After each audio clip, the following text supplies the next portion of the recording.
കൂത്താട്ടുകുളം നഗരസഭ കൃഷിഭവന്റെ ആഭിമുഖ്യത്തിൽ സംഘടിപ്പിക്കുന്ന ഓണം കർഷക ചന്തയ്ക്ക് തുടക്കമായി.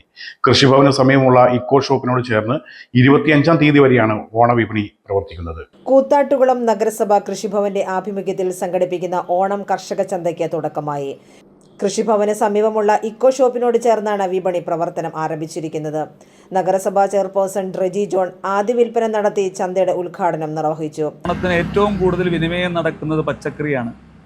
ആ പച്ചക്കറി ഈ കാലഘട്ടത്തിൽ വില നിയന്ത്രണം ഏർപ്പെടുത്തുവാൻ അല്ലെങ്കിൽ വിലകൾ കൂട്ടാതെ സാധാരണക്കാർക്ക് വാങ്ങിക്കുവാൻ പറ്റുന്ന സാഹചര്യം ഉളവാക്കുവാൻ കാലങ്ങളായിട്ട് സർക്കാരുകൾ ഈ സമയത്ത് പല രീതികളിൽ ആദ്യം പറഞ്ഞതുപോലെ സപ്ലൈകോ അടക്കമുള്ള പല പല സംവിധാനങ്ങൾ നമ്മുടെ കേരളത്തിൽ ചെയ്തു വന്നു. അതിൻ്റെ ഭാഗമായിട്ടാണ് നമ്മുടെ ഓഫീസും മുനിസിപ്പാലിറ്റിയും ഒരുമിച്ച് സാധാരണക്കാർക്ക് സാധാരണ ഈ നാട്ടിൽ തന്നെ ഉൽപ്പാദിപ്പിക്കപ്പെടുന്ന കർഷകരുടെ സാധനങ്ങൾ വില കൂട്ടി വാങ്ങുകയും അതുപോലെ തന്നെ നമ്മുടെ വിപണിയിൽ നിന്നുള്ള വിലയേക്കാൾ ഇവിടെ കടകളിൽ നിന്നുള്ള വിലയേക്കാൾ കുറഞ്ഞ് അത് സാധാരണക്കാരിൽ എത്തിക്കുവാനും ചെയ്യുവാനുള്ള ഒരു കടയാണ് ഒരു കൃഷിഭവന്റെയും മുനിസിപ്പാലിറ്റിയുടെയും നേതൃത്വത്തിൽ ഉദ്ഘാടനം ചെയ്യപ്പെടുന്നത്. നഗരസഭാ വികസന standing committee chairperson Prince Paul John അധ്യക്ഷത വഹിച്ചു.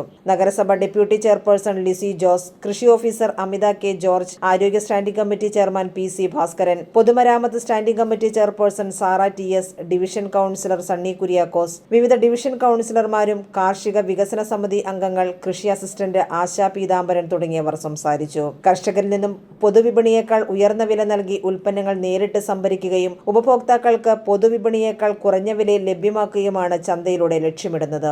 ഓഗസ്റ്റ് 25 വരെ പൊതുജനങ്ങൾക്ക് ഈ സൗകര്യം പ്രയോജനപ്പെടുത്താം. ACV news, Koothattukulam.